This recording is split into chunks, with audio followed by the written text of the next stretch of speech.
Welcome to this omnibus edition of Happy Times and Places, in which I, Toby Haydock, get a friend to choose a Doctor Who story and nominate in secret their favourite things about it. And so as I commentate along and drop facts and observations, I have to see if I can guess what those favourite things might be. My name is Steve O'Brien, I'm a film and TV journalist, and for this episode I've nominated Black Orchid. Now this comes from my favourite era of Doctor Who. It's kind of when I became a bona fide fan. I've always thought that this story in particular tends to be overlooked.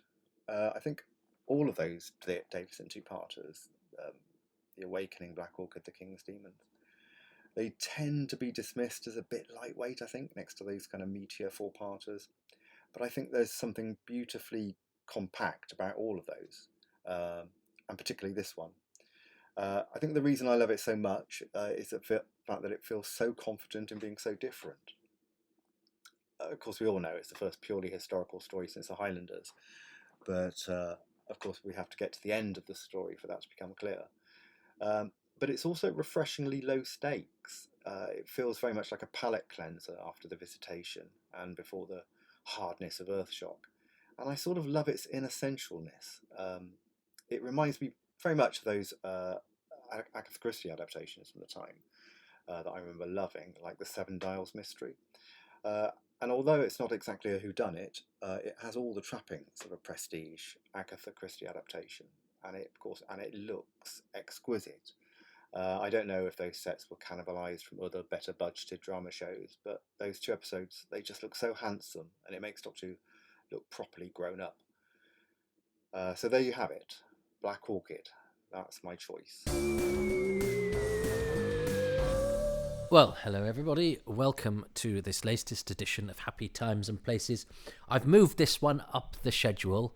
I did 4 to Doomsday not that long ago, and I've already done Kinder, so season 19 is due a bit of a rest. But Steve O'Brien, who you heard there, who is a lovely chap, who I met many, many years ago, who's a great writer and enthusiast about science fiction, but he's a proper journalist, and it was a bit rock and roll to me, I have to admit. When I was young and reading SFX magazine, I thought all those guys seemed very cool because they wrote for a magazine and they had their pictures in it, and they seemed to, hang around together drinking and watching sci-fi, and I kind of thought, wow, that seems nice, because I didn't, even relatively later in life after university, I didn't hang around with sci-fi fans. My mate Mark and I were both sci-fi fans, but we were mates. So I didn't have a sort of a wider social circle, and certainly not a professional one, like, as I say, SFX magazine seemed to be. And I remember when I then toured my show, my Doctor Who scarf, to Bath, I actually walked past Steve O'Brien in the street where he was looking quite cool. He's got spiky hair and he dresses in black, and I didn't dream to say hello, but I was like, oh, I know him. No, was it? No, maybe it was before that. I'd been in Bath. I do stand-up. I've done stand-up in Bath as well. I don't think it can have been, because I'd have said thank you, because I actually emailed him when I was taking the show to Edinburgh, with a picture and saying, can you do a preview? And he went, yeah, sure, cool. And it went straight in the magazine in the sort of news section. I thought that was lovely, because he didn't know me from Adam, and I just got his email address from the thing. So actually no, I must have seen him in Bath prior to that. I must have been in Bath for some other reason. I've been to Bath many a time. Lovely, lovely place. And then the whole of the SFX lot, on another occasion I was in Bath, and I did my Doctor Who scarf in Bath many, many times, more times than anywhere else, I think, because different venues kept inviting me. And the SFX lot came to see it, and Steve came round the side, and we sort of said hello, and it was like we already knew each other, even though we didn't. And we all went back to where I was staying, and had a right old time, and I've been in touch with Steve ever since, and I like him very much. But he agreed to do this. He's blessed me with his presence, and he's done an old series, Who, this one, and a new series, Who, but they're both ones from seasons that I've already done quite a lot of, so they're actually quite low down in my pecking order. But Steve keeps emailing me. We talk about other things. He goes, when are you going to do the thing? And he's just become a patron as well, so I feel very, very guilty, and I like Steve very much. So I've moved this up the schedule for Steve. Doesn't mean anybody else listening who's got one. I think there's another Steve Lyons did his, and Matt Even and a few other people did theirs ages ago, and are still waiting very patiently. Well, Steve has made me feel guilty, so I've pushed him up the order. So Black Orchid it is. Steve O'Brien is the guest. Thanks to Steve. Interesting. He says one of the great things about it is that it's inconsequential. He didn't quite say it like that. You heard what he said. I mean, I think there's a fair point to be made there. I actually think The Awakening is a properly good story. I've always felt with. I'm not sure how I felt about. I've always put it. I would probably always sandwich Black Orchid in the middle of the Davison two-parters. King's Demon sort of goes a bit belly up at the very end.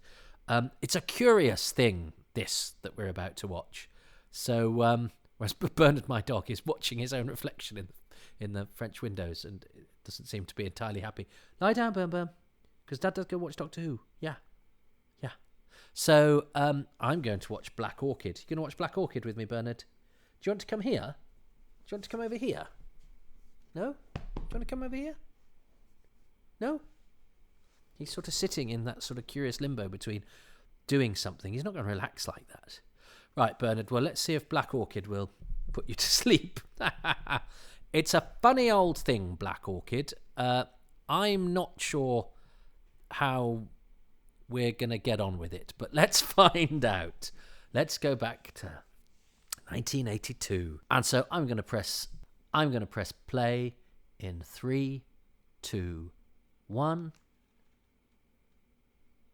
And it's the blue. Oh, there we go. So that's very good. I'll let you into a little secret. We had a bit of a false start there, so I've done a rare thing. I've done an edit in Happy Times and Places. So I think now when I sort of approach this story, I think it seems quite odd having this Starfield title sequence over something that is purely historical. So that's the interesting thing about this. First of all, is that yes, as Steve said, this is the first historical. I remember where I was when I first watched this actually, and it was at somebody else's house. So we were at somebody else's house. Was it my friend Ollie's? But it definitely wasn't at home, and I think it was my friend Ollie's. And seeing by Terence Dudley. Now, I'd got lots of books by Terence Dicks, and I was young when this was on. I was 9. So I didn't necessarily soak in words as well as I would now, especially not names. And I think seeing Terence as the first name of the writer was strangely reassuring to me, because it was reminiscent of some of the names on the books in a way that Eric, as I thought it was, Saward, no, it's Saywood, and Christopher H. Bidmead were not. They weren't on any of my Target books. Now, I think this is quite cleverly done, because I think this is stock footage of a train, and is it Jim Morris, the guy who's the station master, and some smoke, and so he's not actually with a train there. It's just a bit of stock footage. But that's nicely melded together, and I do love the incongruity of the TARDIS anywhere, really. I mean, it's less incongruous there, because there would have been police boxes, wouldn't there, at that time? But not, on a train station, it still sticks out a little bit. I just love the TARDIS being on things. It's just such a great image. So yes, it's the fact that this exists is lovely within the great mosaic of Doctor Who that we have. But I have to say, if I'm in the mood for a slice of Doctor Who, I tend not to jump into Black Orchid, because, but isn't it fun that the beauty of Doctor Who, the beauty of the fact that the canon is so sprawling, is that I think I would be sadder if this didn't exist. It's not disposable. It's certainly not typical. It's certainly not the best example of Doctor Who ever. But Doctor Who can afford to have this anomaly, although, of course, it's an anomaly that is actually more in keeping with the original ethos of the show than what it had become by the time I was a boy watching this. So the fact that they decided to, let's have a pure historical for once in this first season of the Fifth Doctor, you go, well, okay, you can sort of afford to do that because you've got whatever 20 odd episodes this season. You need to do something with the two-parter. This is Timothy Block, who now that's lovely. I think, by the way, because nothing terribly exciting has happened apart from a murder at the beginning. That's the they've used that clip of Nyssa in one of the flashback sequences, don't they? Anyway, her against the wall. So this is Timothy Block as Tanner, the chauffeur, who is actually is very sort of upright and proper there, and short-haired, but he's actually or latterly he's quite a long-haired, sort of slightly more roll his own cigarettes kind of guy. So he's certainly playing against the type that he presents now.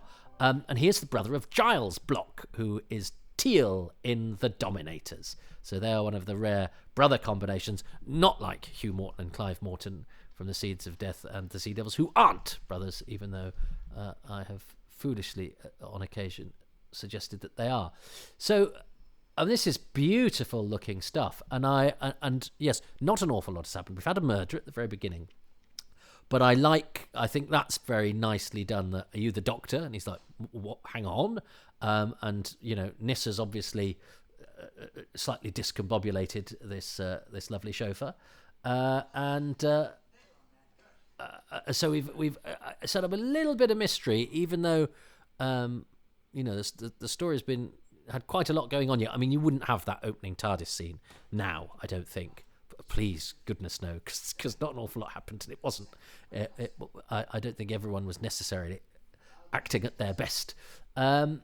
Michael Cochrane is always a welcome presence in anything like this. One of the delights of watching television over the years has been the fact that Michael Cochrane keeps popping up, and he pops up in sort of more modern programs made by production teams who wouldn't have been around 30-40 years ago, but he's managed to keep himself regularly employed, increasingly playing nasty pieces of work actually, whereas he's absolutely perfect here as the sort of charming top hole heroic chap. I remember liking him very much when I watched this for the first time, because he seemed sort of heroic and proper, stiff upper lip. I'm aware there's sort of slightly more going on now.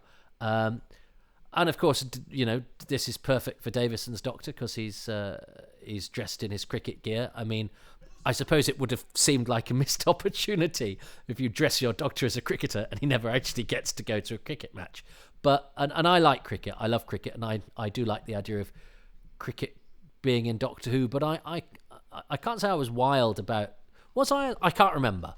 Because it's not enough that I like. So I'm not like a modern youth where you have to go. It has to be everything I know and like. Otherwise, I feel like I can't identify with it. Whereas if there was stuff in Doctor Who that I sort of identified with, I felt it was sort of being sullied by my presence or whatever.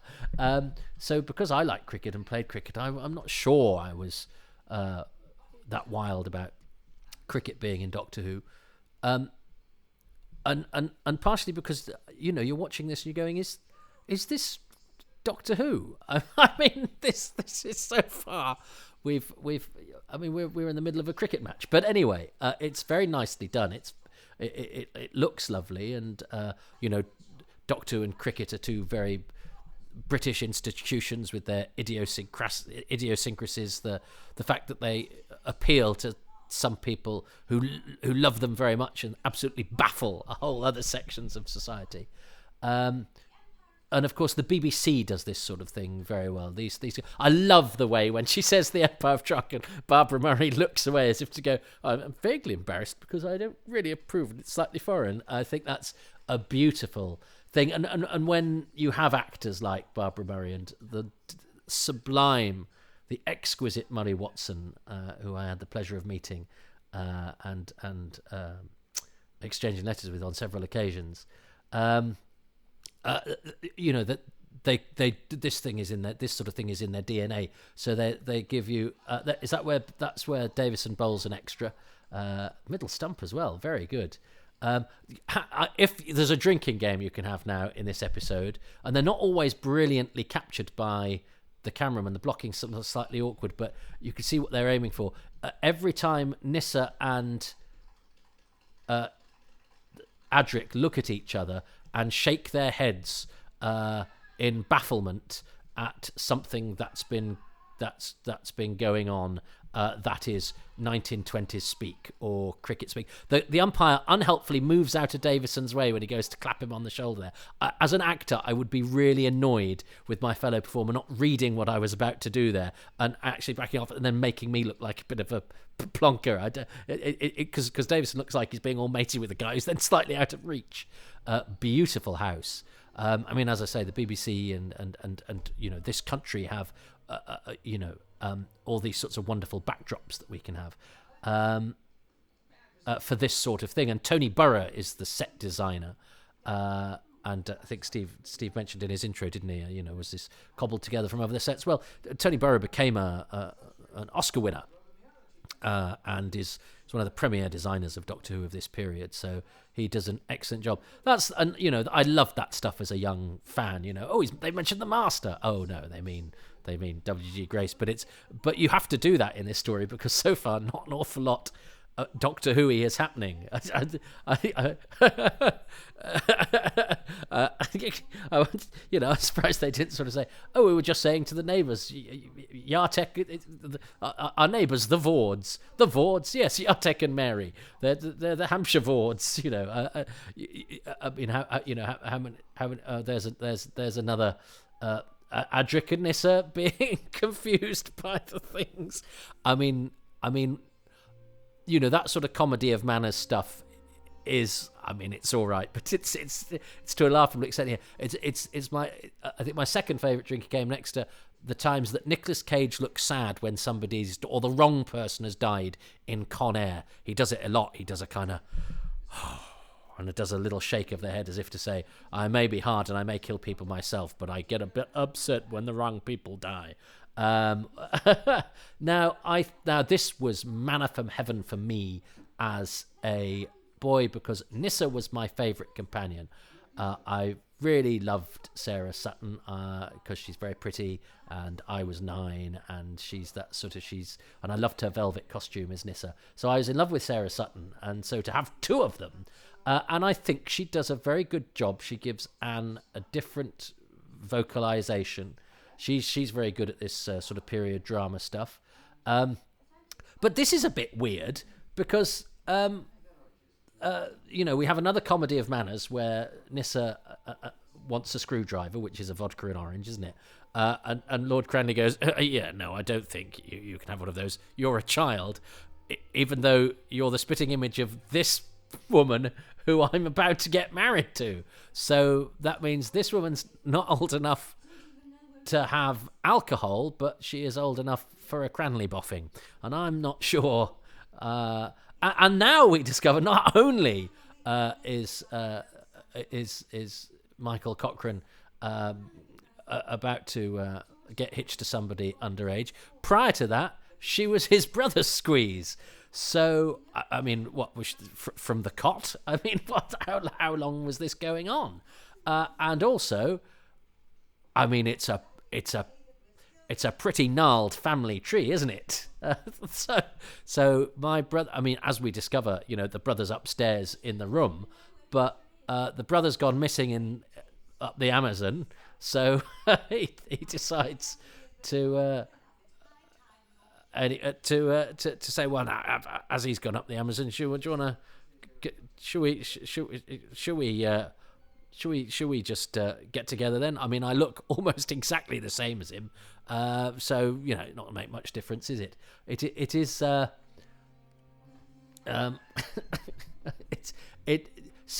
some of the sort of basic premise of the plot, it requires us to take an awful lot of things in our stride that, if you examine them just a little bit, make you go, "You." Now, I think some of if one wanted to be generous, and there's the joke of where they're from, name of a planet. Oh, is that somewhere foreign? So we've had a couple of the same jokes, but what actually I think this story does very well and subtly, and I think it's crept in through osmosis thanks to the book, which goes into a lot more detail. That's a beautiful costume. They're all beautiful costumes. Of all of this proper 1920s country house manners, politeness, decency actually hides a murky underneath that is a lot more morally ambiguous. So you could say that the fact that Michael Cochrane has locked his brother upstairs and is now intending to get hitched to his girlfriend is all about the dodgy standards of the time. But I'm not sure. I think that's me being quite generous to Terence Dudley. So has she? Yeah, no. That's what I was going to say, because when I was thinking about this, I was thinking, later on it's a plot point that there's only one of the Doctor's costume, but she happens to have two of Nissa's, just in case her double turns up and they need to play a trick. But I think within that, the way that scene was played, it could be they've got lots of money. They've phoned the costume place and said, my mummy says she'll never shop at your costume place again unless you send us another one of those, and they've expedited it because it's the posh Cramley family. So I was going to criticise that, but I actually think that could be okay, or even that they'd got a couple of examples of it because different people might try it on. No, so that's okay. I like the Doctor's dressing gown. He's got a very smooth chest, hasn't he, Peter Davison? And now I think the Doctor spends the entire episode in these sort of tunnels, and I have to say, you wouldn't want a better actor to be sort of stuck with keeping this stuff interesting. He's so good, Davison. He sort of burns through the screen with, he never lets his performance drop, if you like. Now, that doesn't mean he's acting or he's over the top. It just means that he keeps it interesting. And now George Cranley's decided to steal his costume, I love this. This is where Brewster is showing Lady Cranley the fish. Now, she hasn't then looked at anything else, so she can't. She's at Brewster, show me the side of the fish. Or has he just gone, Lady Cranley, look at the cucumbers on this fish? And she's not gone, now can I have a look at the trifle? Or show me some beef. But he's just gone, Lady Cranley, here's the fish. Excellent fish, Brewster. But it's the way of beginning the scene with a close-up of a piece of fish. But this outside stuff all looks gorgeous. The costumes are absolutely magnificent. I saw a funny thing on Twitter actually a couple of days ago where somebody put, in BBC programmes where normal people go to fancy dress, the fancy dress, the period costumes they have are always amazing because they're from the sort of BBC store cupboard, or they're from that's lovely, Sir Robert Newer with his it's a hoot. Oh yes, I love all of that, and he's so charming, Murray Watson, and I like the rapport that he has with Janet Fielding. It's rather lovely, and all this is brilliant. All this stuff looks great, and this is a really good sort of piece of lighting. And it's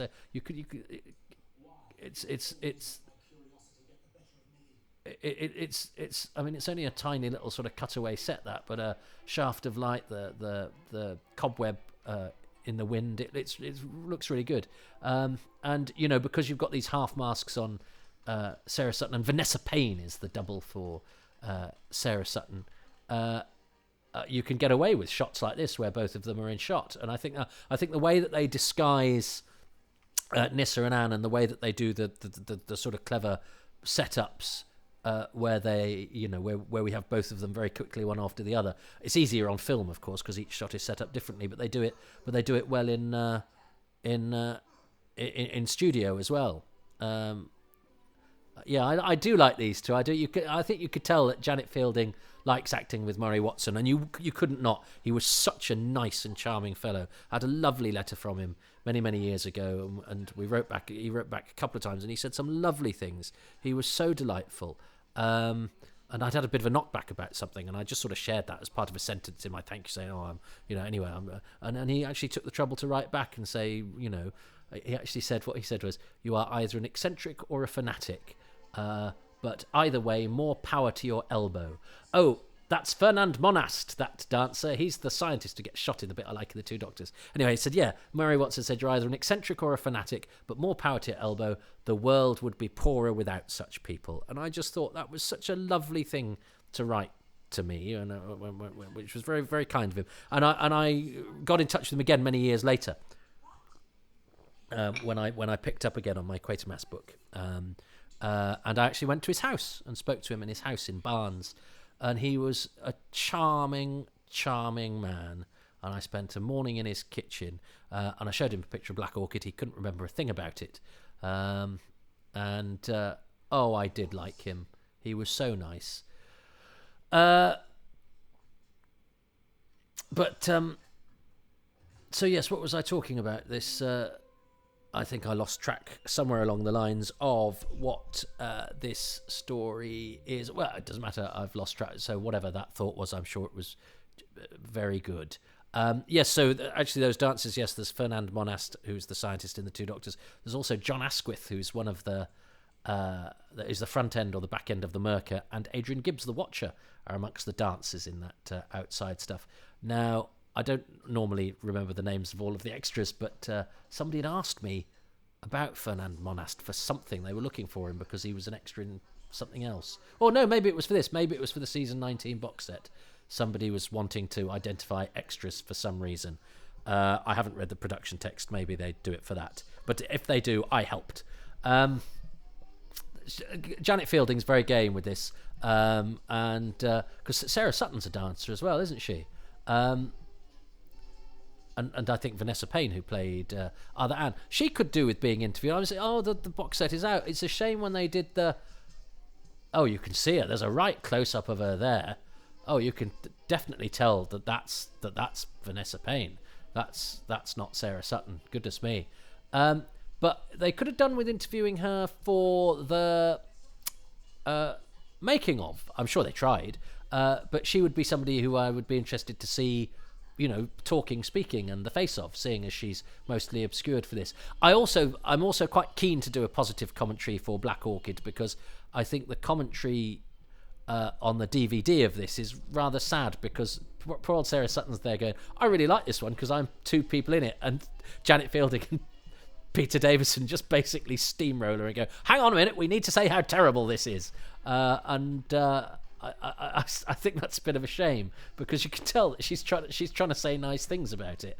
I love the way, I like the way that the poor old shambling, dribbling George Cranley suddenly becomes this very well, yes, I know how to deport myself like a dancer. I'll do a bit of dancing. I'll do the formal thing. And it's only when he then has to come back inside that he starts going, my name is George Cranley. Oh, yeah, I mean, he doesn't do that. That's my, you know what that was. But yeah, he starts doing the sort of dribbling, rasping thing that he doesn't do remotely whilst he's dancing like an expert outside.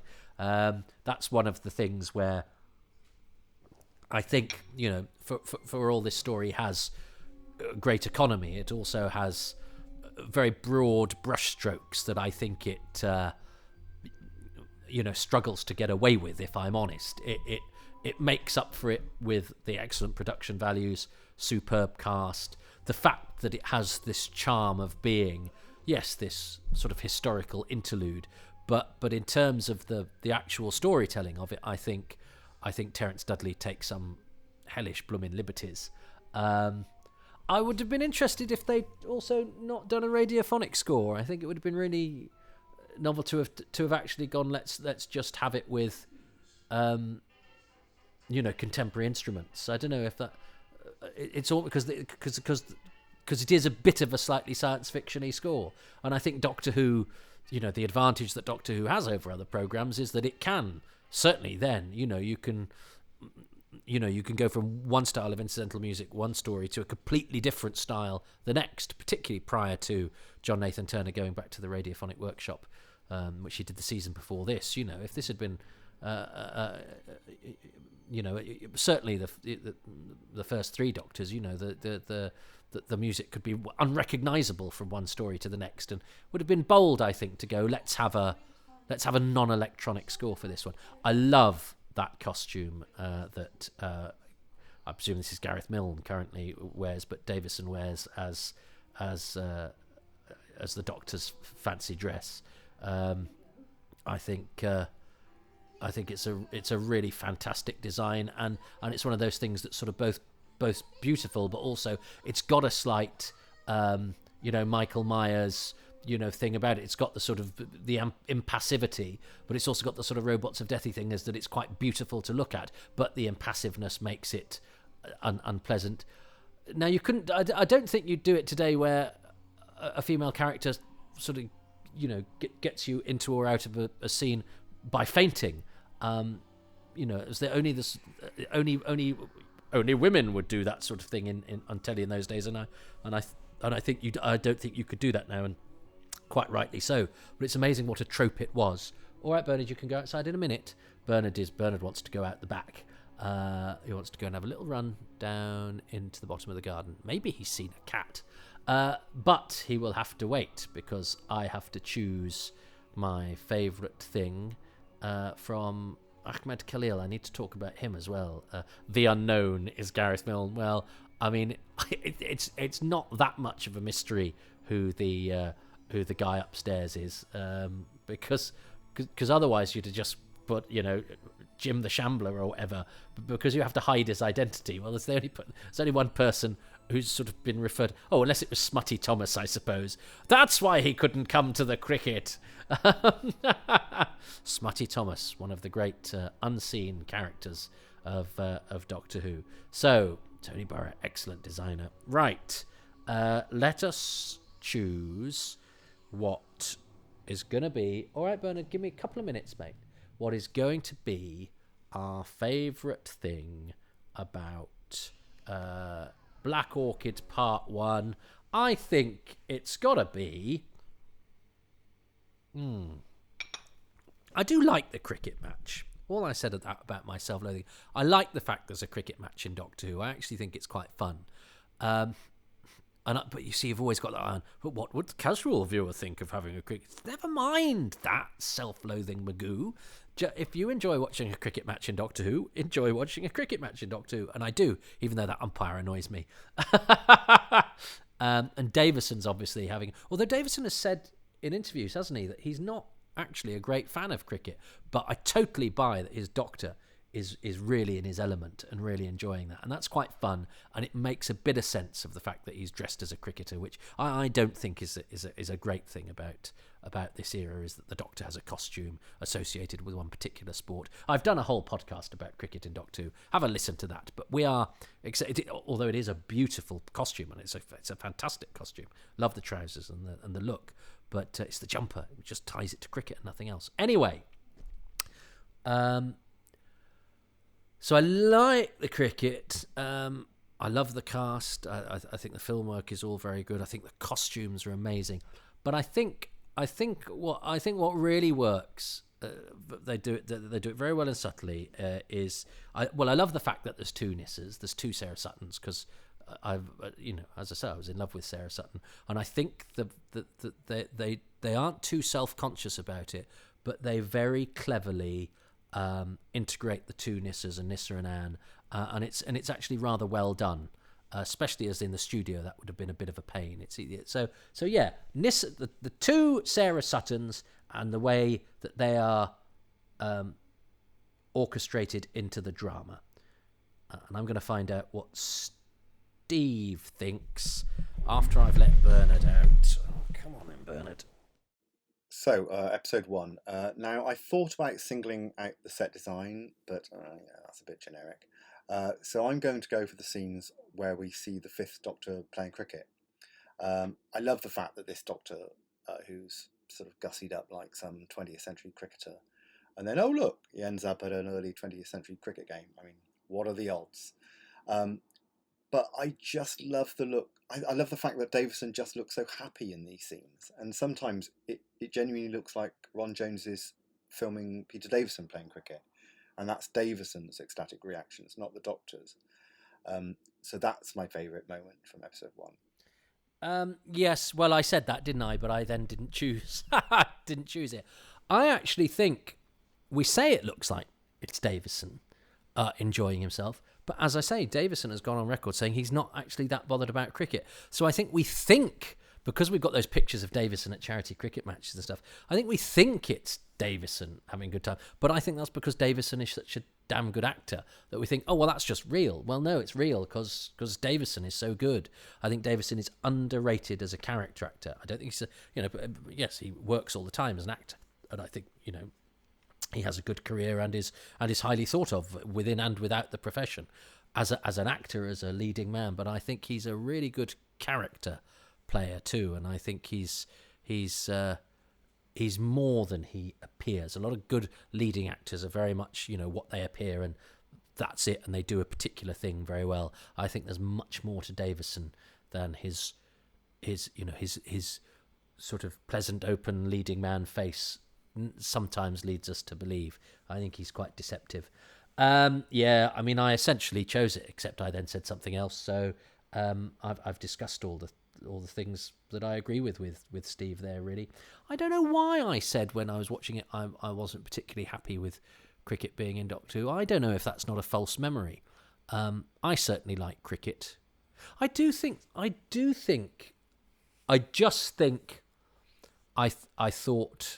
I think the Doctor being a cricketer was a bit of a contrivance. Being dressed as a cricketer was a contrivance. So I maybe thought, oh, really?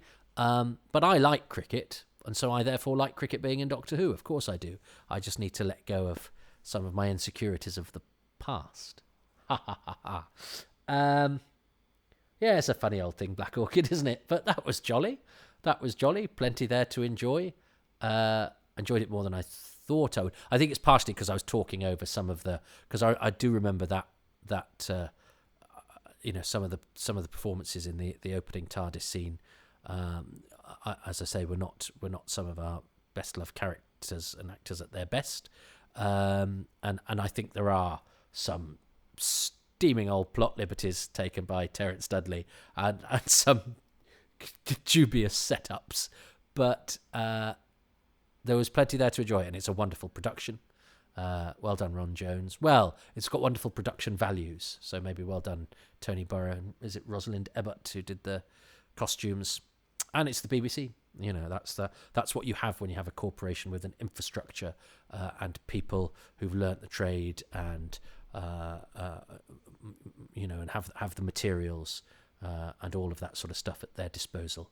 Could almost be a celebration. Could almost be a justification for public service broadcasting. Absolutely. Top hole. Well, welcome back, everybody. You heard there Steve O'Brien, wonderful science fiction journalist, funny man, nice man. Steve knows his stuff, wears it lightly. I have to say, as a young uncool, as a getting a bit older, post-university uncool science fiction nerd, Steve always seemed a bit rock and roll to me.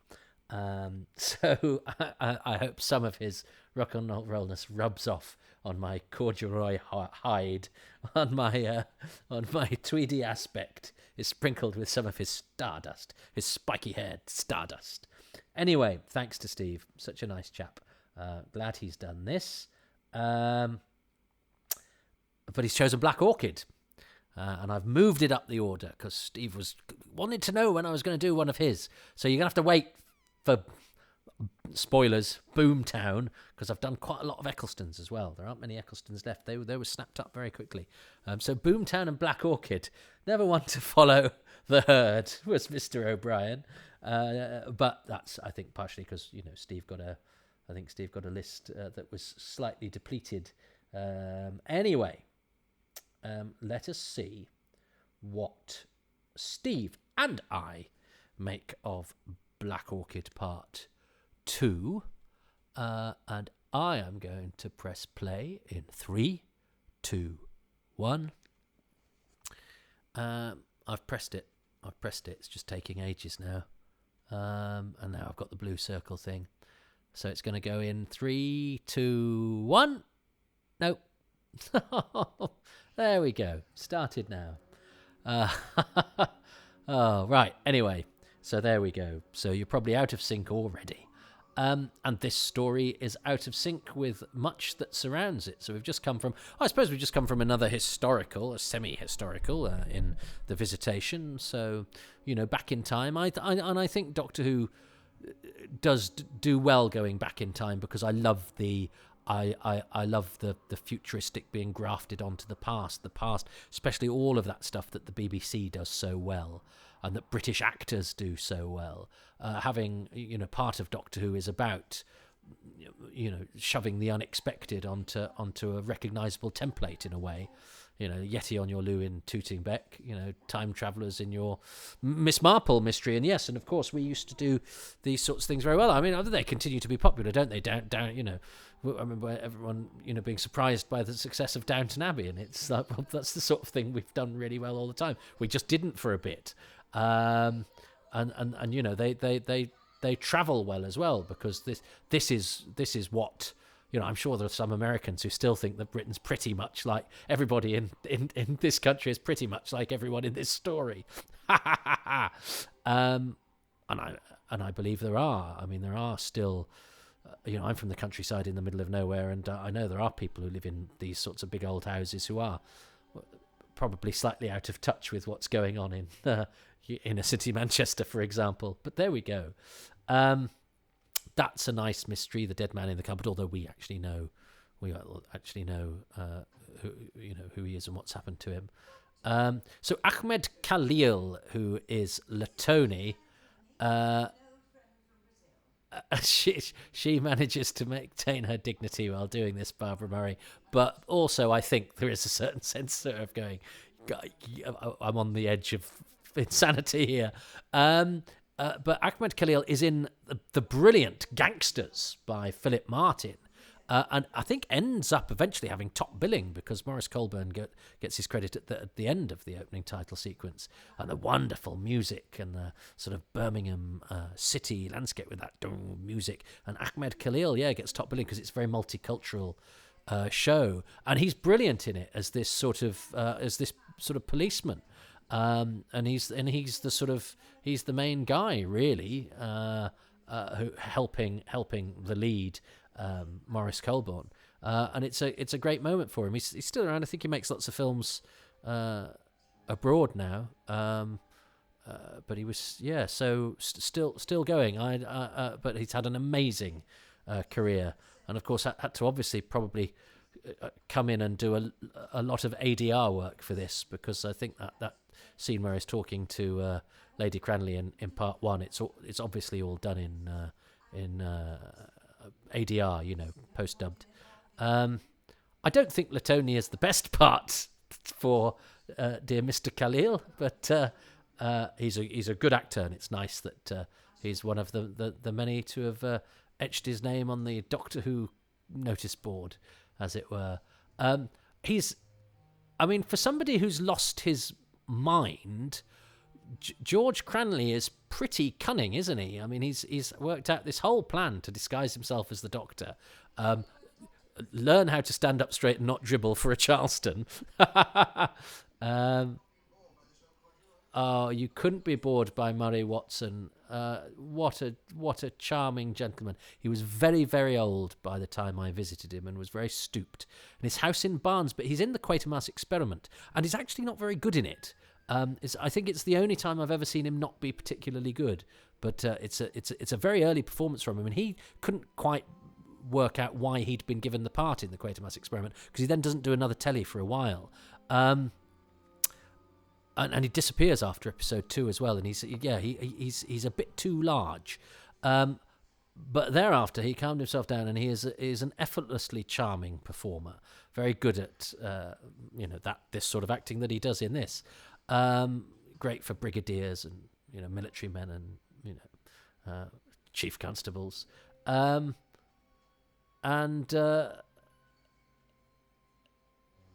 He. What was I saying about him? So he's in the Quatermass Experiment, and and I can't. Oh, and he was living in Barnes, literally round the corner from Judith Kerr, who was and indeed Nigel Neal. But I think he might have moved there after Nigel Neal had died. But when I went to visit him, I was like, "Oh, Judith Kerr lives literally round the corner," and he said he used to see her all the time. And then I subsequently visited her, but he'd since passed away, bless him. But I suspect that house in Barnes went for a tidy penny. And his daughter was an actress called Emma Watson, who has relinquished her name to Equity because there is another Emma Watson. And I think Murray's daughter had gone, all right, I won't be using it anymore. But Emma Watson is married to Rupert Vansittart, who is in Aliens of London World War III. So there is a connection with Doctor Who that runs through the family, through Murray Watson and beyond.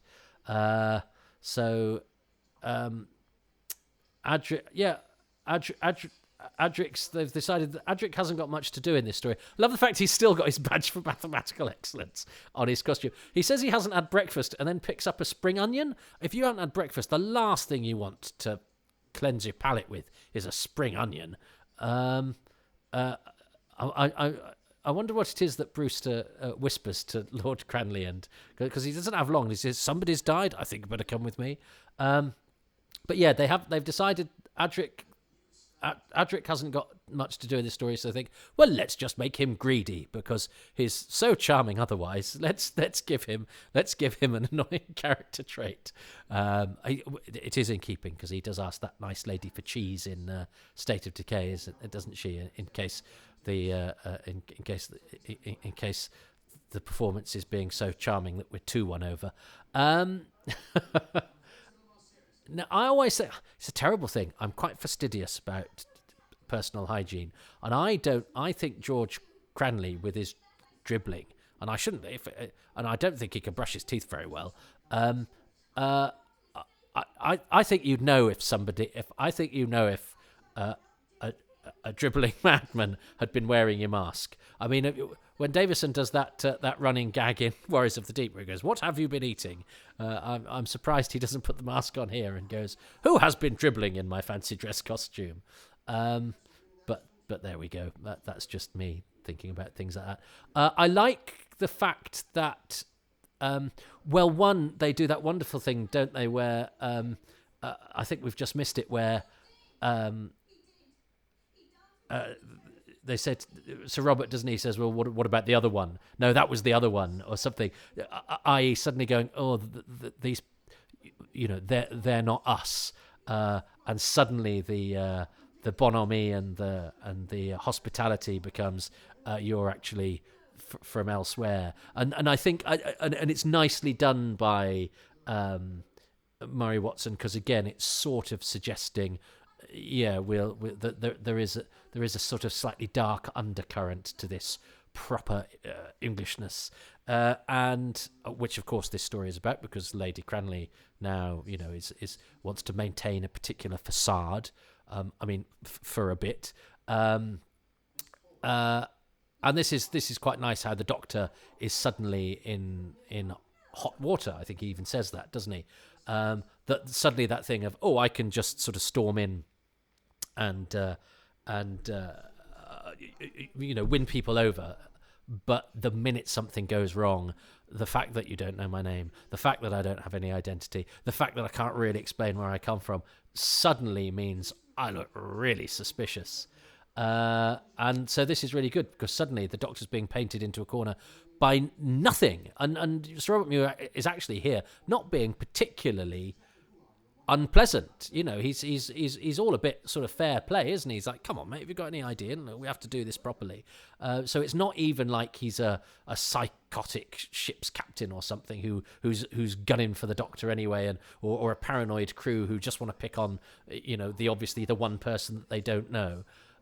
He's actually trying to be, Sir Robert is actually the dark undercurrent aside, trying to be a reasonable fellow, and I like that bit where the Doctor says, and also I wouldn't do it because it's just not cricket, and he goes, well, I approve of the sentiment, so I like that. I think that's all sweet. I also like the fact that Sir Robert, calls Lady Cranley Madge, and I think Lord Cranley calls Sir Robert Bob at one point. I believe it's a little bit of world building. It's a little bit of people who know each other call people by different names than what their characters are known to by other people, and that just makes the world seem a little bit more realistic, and is not hugely common in Doctor Who. Actually, they have it in Power of the Daleks, where Valmar gets called Val by Janley, and I like that because you would do that, and it's a plausible contraction, and it just makes the world more real. Whereas this dance is obviously happening somewhere outside the Arctic Circle. They all look absolutely freezing.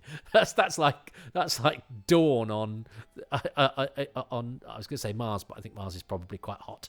It's like dawn in Greenland where they're having a dance there, and that's quite nice that you have the doll. Where the body was, it's quite a sort of parody of what has been seen before. So it's not just that she's, it's not just the denial. It's they're really setting him up and rubbing it in, and it does give us the nice ear, doesn't it? Where he says he was Brazilian, and the Doctor does the rather lame "where the nuts come from," which is a line from Charlie's aunt. But the way that he does it, I seem to remember. It's in a minute is sort of a bit it's a bit lame, isn't it, and deliberately so. Here it is. Where the nuts come from. Yes, that's very good. Even he knows it. So he knows it's a slightly lost cause. So I mean, I haven't quite figured out George Cranley. Oh, yeah, this is the brilliant bit, isn't it, where a murder has just happened, and Lord Cranley's going, well, hello, Smutty, that chap you sent us, whose name I've never asked, and presumably you didn't tell me either. I don't know. but yes, he was a marvellous batsman and bowler. I'll tell you about the murder in a minute. But because he's here, isn't he, George? Because Latoni has saved him and brought him back and befriended him. And Latoni's reward is to be stuck up in an attic with him, reading a book. Bob, there we go. And here are the police, as played by Ivor Salter from the Mythmakers and the Space Museum. And behind him that's Jimmy Muir, isn't it? James Muir, who's a perennial extra. You can see him in all sorts. Pirate Planet, Shadow. He's in loads and loads and loads of different ones. He's another of the sort of Pat Gorman ilk. Somebody should track down James Muir, actually, and have a bit of a chat with him. Yeah, because he's in loads of different Doctor Who's. They do like to. That's what I was going to say about Sir Robert. That sort of undercurrent of darkness that I suggested. It's in the book, isn't it, where he turns from really nice to pretty vindictive, and they are, they're not they're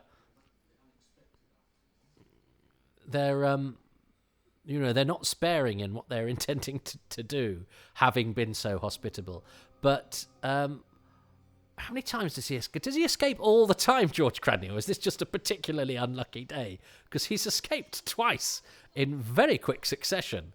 So Ivor Salter, yes, is Odysseus in the Mythmakers, and he blusters his way through the Space Museum. I'm sure Maureen O'Brien says in the commentary, this is an actor really, really in trouble, because you can tell he's not quite sure what he's going to say till he gets to the end of the sentence. Obviously, Telly is made slightly different by this time, and he'd been a regular in Crossroads. He was Alan Curtis from the War Machines knew and worked with Ivor Salter a few times and said that Salter was a very bad drunk. He said a lovely man and a good actor, but when he had a drink, he would turn, and he'd seen him snarl and lose his rag, and I think knock a tray of drink. So I'm sure we've all encountered people like that who suddenly change under the influence, and Salter was one of those. Sadly, he died about 10 years after this. He's only 55 here. You can tell he's a bit of a drinker, can't you? Died early 90s, so he's only about 65 when he died. But he does have another Doctor Who connection, because he's the ticket inspector on the London Underground in the Lenny Henry Doctor Who sketch. Ha ha ha ha. So there we go. So he's got another claim to Doctor Who fame.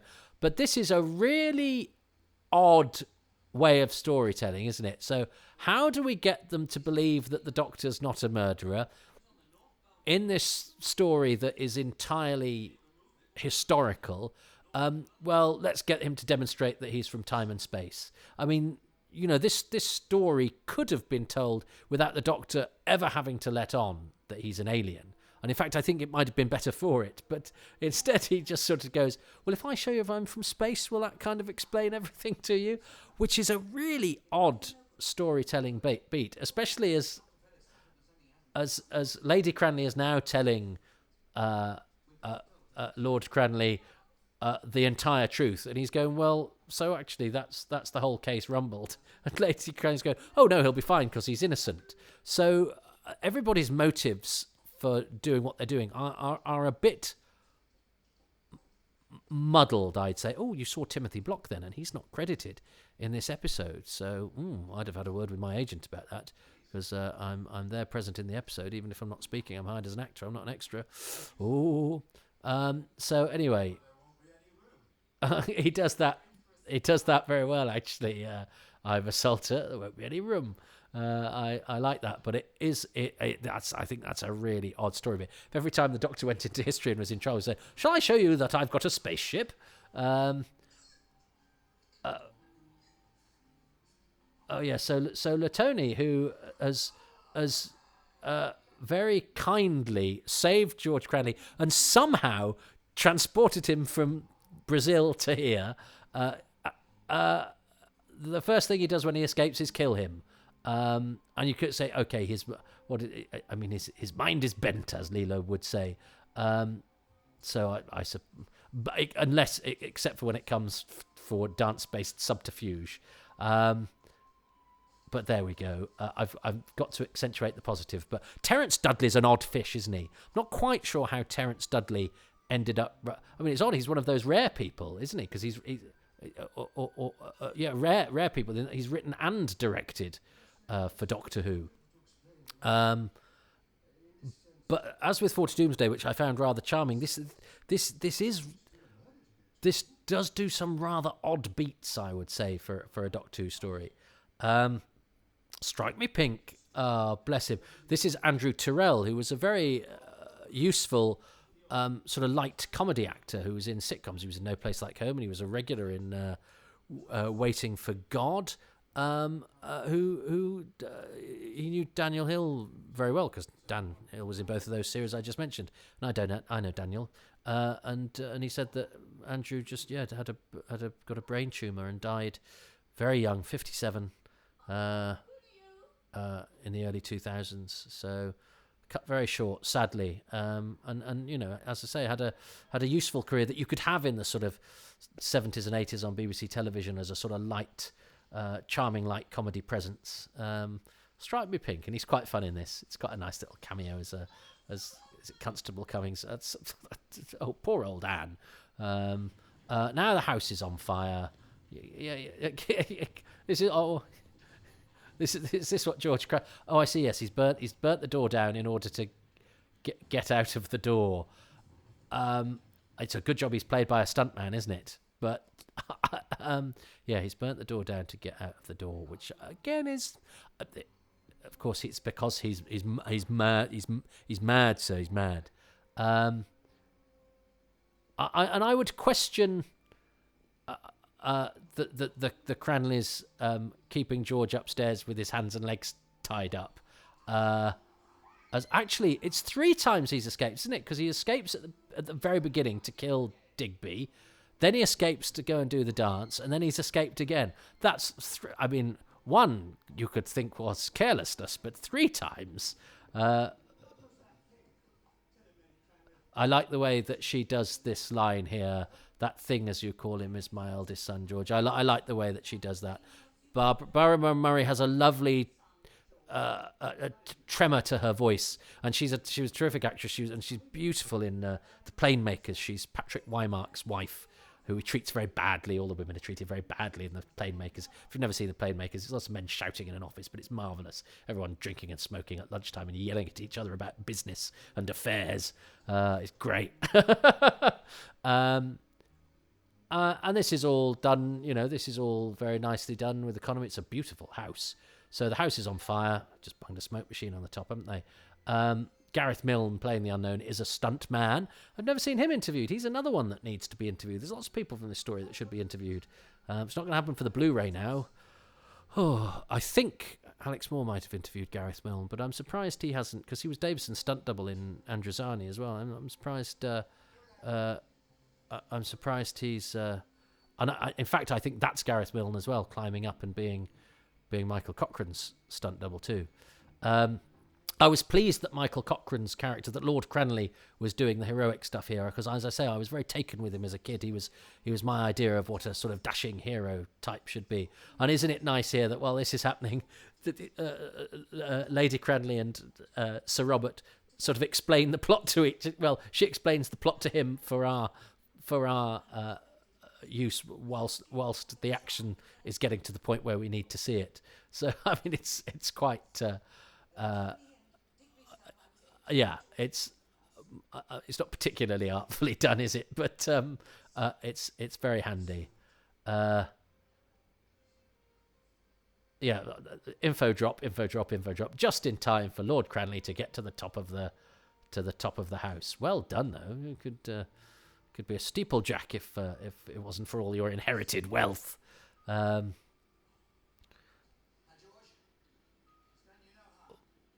So yeah, actually, he's doing the heroic stuff here, but now the Doctor's here on top. So yeah, Terence Dudley is an odd choice, and I don't think Eric Saywood liked Terence Dudley. I'm sure I've read a memo recently where he sort of says, "I don't know why you're being so patronising to me."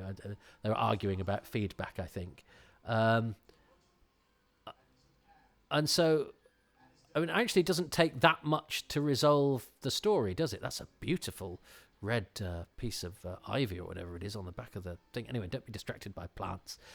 It doesn't take much to actually resolve the plot. I don't know what these tribes people have done to him. I mean, yes, they cut his tongue out, but what did they do to his face? I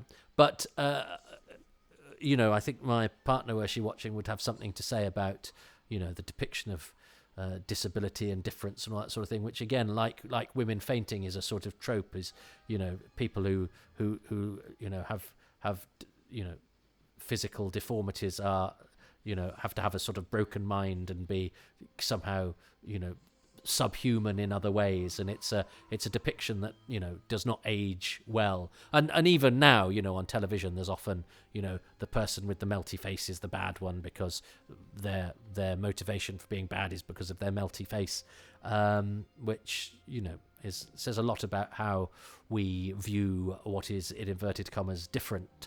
And I've become a bit more sensitive to this now that I spend a lot more time with members of the disabled community, particularly performers from the disabled community. But that aside, Gareth Milne did a very good stunt there where he actually missed the boxes, so that thud as he hits the ground is a real one, but he survived. What I really like about this is that they hang around for the funeral, because that would have been at least a week, I should think, and that everybody's dressed in funeral garb. Did the Doctor and Adric really go to the funeral dressed like? If somebody turned up to my son's funeral in Adric's pyjamas, I'd kick him in the bollocks. But I like the fact that the Cranleys are all dressed in black, and that gives it a bit of the realism, and I like it when there's a suggestion that they've stayed beyond the adventuring, and probably had a bit of a wind down and perhaps eaten the rest of that fish. So I think that's quite sweet. It's a funny old thing, though, isn't it? And yes, I'm not quite sure. The whole sort of backstory, the info dump of the backstory about he met the tribe and they were horrible to him, and then another tribe were nice to him, and then somehow Latoni negotiated travel and customs to get him back home, and then what we did when we got him back home was just locked him in the attic with the bloke who'd rescued him, who we made just sit with him and read a book. But there's plenty in there that Doctor Who does well, that brushes over the cracks. But I think Terence Dudley is a strange writer for Doctor Who. He really is. But I like the fact that Black Orchid exists. That if I'm in the mood for a piece of early Davison and I want one that hasn't got sci-fi elements to it, I've got that choice that it's not just the. And I love the Hartnell historicals, but I have to say I probably don't choose to watch them as often as I do the others. So is that a little bit of me liking the idea that I like the historicals, because a lot of people don't like the historicals? So if I like the historicals, it means I'm being a person of eclectic palate. But I do think the BBC does that stuff well. I think they seem much more elegant than a lot of Doctor Who productions, which have to try and be spangly and futuristic. So it's got the ballast of all that stuff that the BBC does well, and all those actors. So what are my favourite? Well, my favourite thing about episode 2, and then my favourite thing of the whole lot. Well, my favourite bit of episode 2 is, I do love the way that, what is it when Murray Watson goes, no, that was the other one, or whatever it is early in the. I like that slight suggestion of an undercurrent beneath the veneer, and it's just sprinkled very lightly. And as I say, I hold my hands up to the fact that I'm probably influenced by the book, where I think that is more apparent. But I just like that little bit of, that we can, for all our good manners and our ideas and all of this sort of thing, if you cross as well, one, Lady Cranley sort of, if it's expedient to frame you, I will. And Sir Robert is, and if I've decided you're a wrong un, I might be quite cold and vindictive. I like that. So the undercurrent to the, all the nice tropes of costume drama that we have. And I think my bonus thing, my overall thing, is just, it's the BBC. It's the BBC's the ballast provided by the various BBC departments that make this sort of stuff just seem effortlessly good. And there's a lot of training, there's a lot of education, there's a lot of talent, there's a lot of artisanship, there's a lot of skill, there's a lot of learned study to recreate period costumes, set dressing, set design. So Tony Burrow's set design and Rosalind Ebbott's costumes, I think in particular, make this as we've said, almost gleefully inconsequential slice of Doctor Who that does have its problems at a scripting level. It really, I think it has some quite severe problems at a scripting level. It's still there's still plenty to feast on while you're watching it. That means you sort of go, but that's all right, because that's not really what I'm here for. I'm here for the cricket match and the dancing and the fact that those actors just, you just sort of plonk them in and they're fully formed because they're so good. My sort of little personal bonus is I'll add Murray Watson, because he was just one of the nicest people. What a gent. But it's that cast, that trio of Murray Watson, Barbara Murray and Michael Cochrane are just so perfect. And I love Michael Cochrane. I'd love the opportunity to work with Michael Cochrane. I did get an email off him. He said he'd do a Who's Round, but it'd have to be when he was in London, and then it didn't happen for various reasons. But I've had an email from Michael Cochrane. But I'd love to meet and work with him, because I think he's a terrific actor, still going strong, still doing work, and he's in The Archers. Love him. But no, I'm going to go for the BBC design, notably the Tony Burrow and Ros Ebbott's stuff. And I don't think Steve's going to choose, I think, either of those, because he said he nearly mentioned the design in part 1, didn't he? So I'm going to get nowhere, but I don't care. What's Steve going to mention as his thing for part 2 and his bonus thing? Right. For episode 2, I'm plumping for Sarah Sutton's performance as Anne Talbot. She gives this such an effervescent performance as Nissa's double. I can only imagine that kind of Sarah Sutton must have jumped at the chance to play her. I was never the biggest Nissa fan. I don't really think that Sarah Sutton really got to show off how good she really was playing her. But as Anne, she's just a joy. And in my head, there's a version of the Davison era in which Nissa was killed off in Black Orchid, and Anne replaced her in the TARDIS.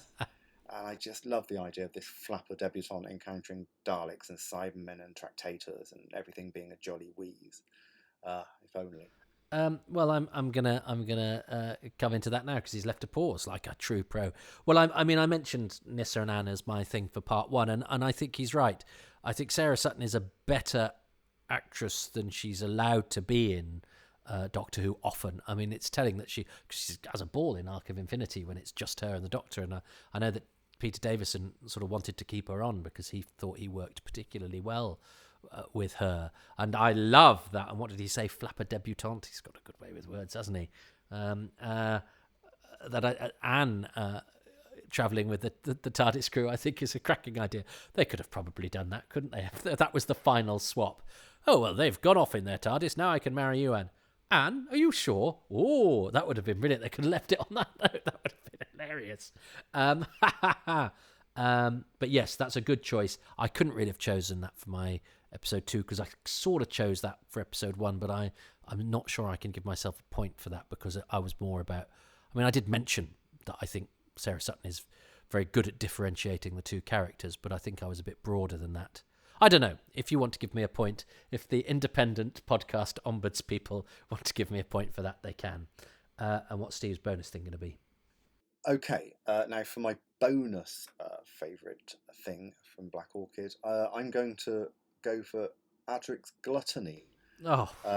So many stories simply don't really know what to do with the character, but actually he's probably at his best when he's simply being comic relief, I think. So after all these stories that hammered home how mathematically brilliant he is, it's just so humanising to see that he's happiest at a buffet.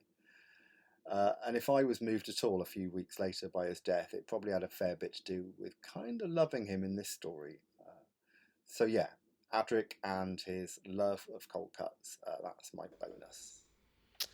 Now you see, that is Steve doing what this podcast is all about, which is accentuating the positive. He has given a positive read to a thing that that I don't particularly, because I just see that as them going, what should we give Adric to do?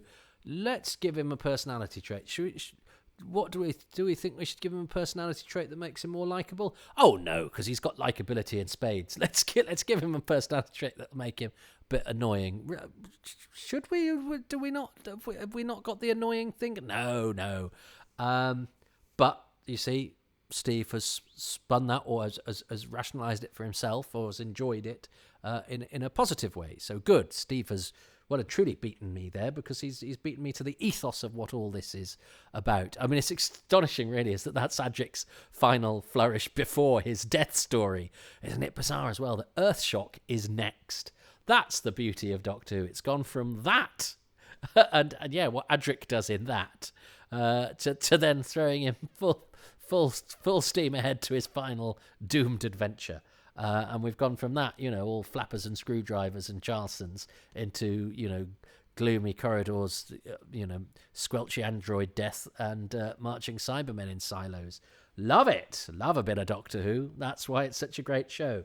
And it's brought me into the orbit of people like Steve O'Brien, who I like very much, whose work I would urge you to check out.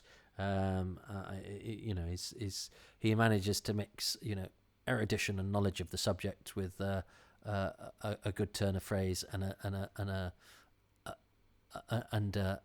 a sort of amusement that is never at the expense of, sometimes, funny writers, I think, are sometimes too concerned with being funny that they lose sight of the thing that they're writing about. And I don't think Steve ever does that. He's got a natural wit, but he's always a servant to the job at hand, which is assessing the piece of television or film, but the television that is under his microscope. So Black Orchid couldn't have wished for a better advocate, and because I don't think it particularly had one in me. I tried. It's fine, isn't it? It's fine. It's a lovely production. It's got lots of lovely moments. Davison is brilliant. All those actors are brilliant. It looks gorgeous. It's just a very, very oddly plotted thing. I really think some of the bits you'd read and go, really? I think we might need another go at this. But it's all sleight of hand, isn't it? It's all a bit of a magician's flourish with all those sort of distracting, settings and designs and backdrops, and I think all that Charleston music and all that is lovely. So I love it, and the fact that we have coming up now to 60 years, but even if it had just been the 26 years of Doctor Who, it can afford to have a charming two-part interlude into the 1920s with the Doctor getting mistaken for a cricketing doctor. Absolutely. Black Orchid has its place in the Doctor Who canon, and yes, it would be put, even if it's not hugely better for it, it would be poorer without it. Sorry, I'm damning you with faint praise, Black Orchid, but that was an enjoyable interlude. But I do think of the two-parters. I think The Awakening is my favourite. I think The Awakening is a genuinely strong Doctor Who story. I like that a lot. But anyway, I may not have mustered as much enthusiasm as I liked, but you got more out of me than if you cut my tongue out and tied me up. So for that, I think we can all be grateful. Well, until next time, thank you very much for watching, and happy times and places to you and yours. And thanks to Steve O'Brien. Goodbye.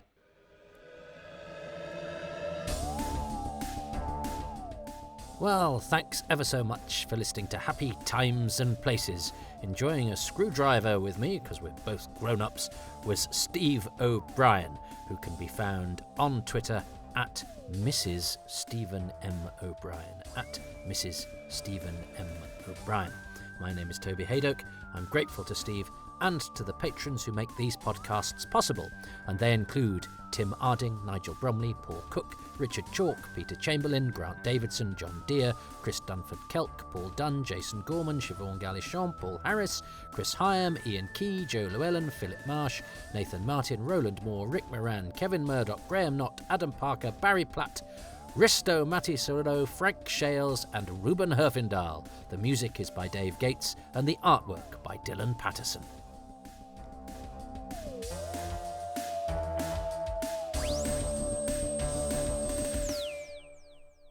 Have you been locked in the attic because your brother, who looks just like you used to do, wants to marry your former fiancé? Then you too can become a patron of these podcasts by going to patreon.com/Toby Haydock. And for as little as £3 a month, what do you get? Oh, you get advance releases, Happy Times and Places is about 6 months ahead. The Too Much Information podcasts are currently 2 editions ahead because I'm trying to steam along with those.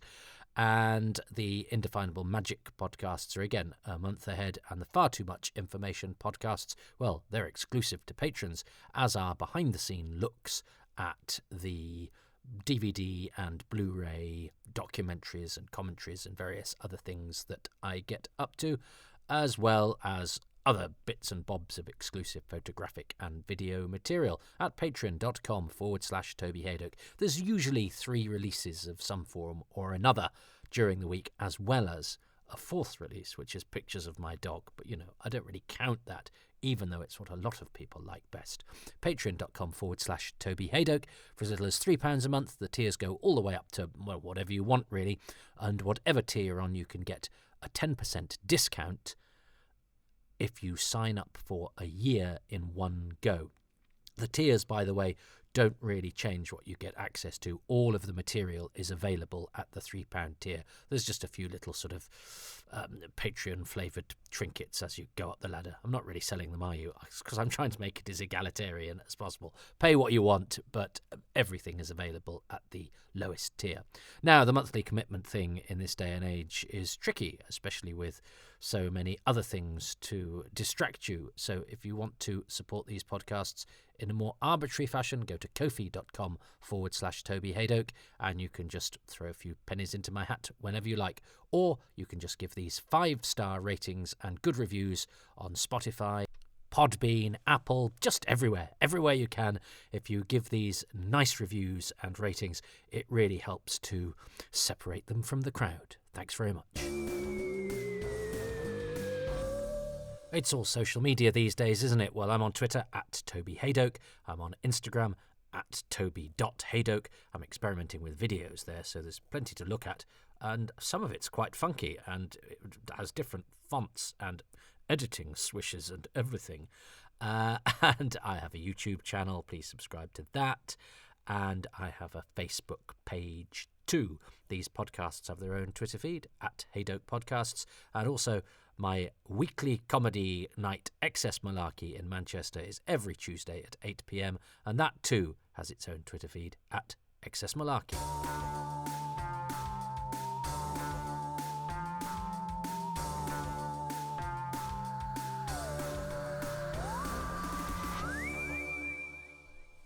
I always replace the post-credits bits on the omnibuses just so that I haven't completely regurgitated things, just to make myself life harder for myself. I don't know why. I'm sure people would be perfectly happy if it just had the closing bit of the original episode 2, but I don't know. I feel that should be out of date by now, really, because I did that a couple of years ago, probably. Now that I'm recording this, and also I never liked it on the BBC videos when they just used, say, the credits for episode 4 for a 4-part story, because anyone that died in episode 3 meant they didn't get a credit, or sometimes they recreated them and then mistakes crept in.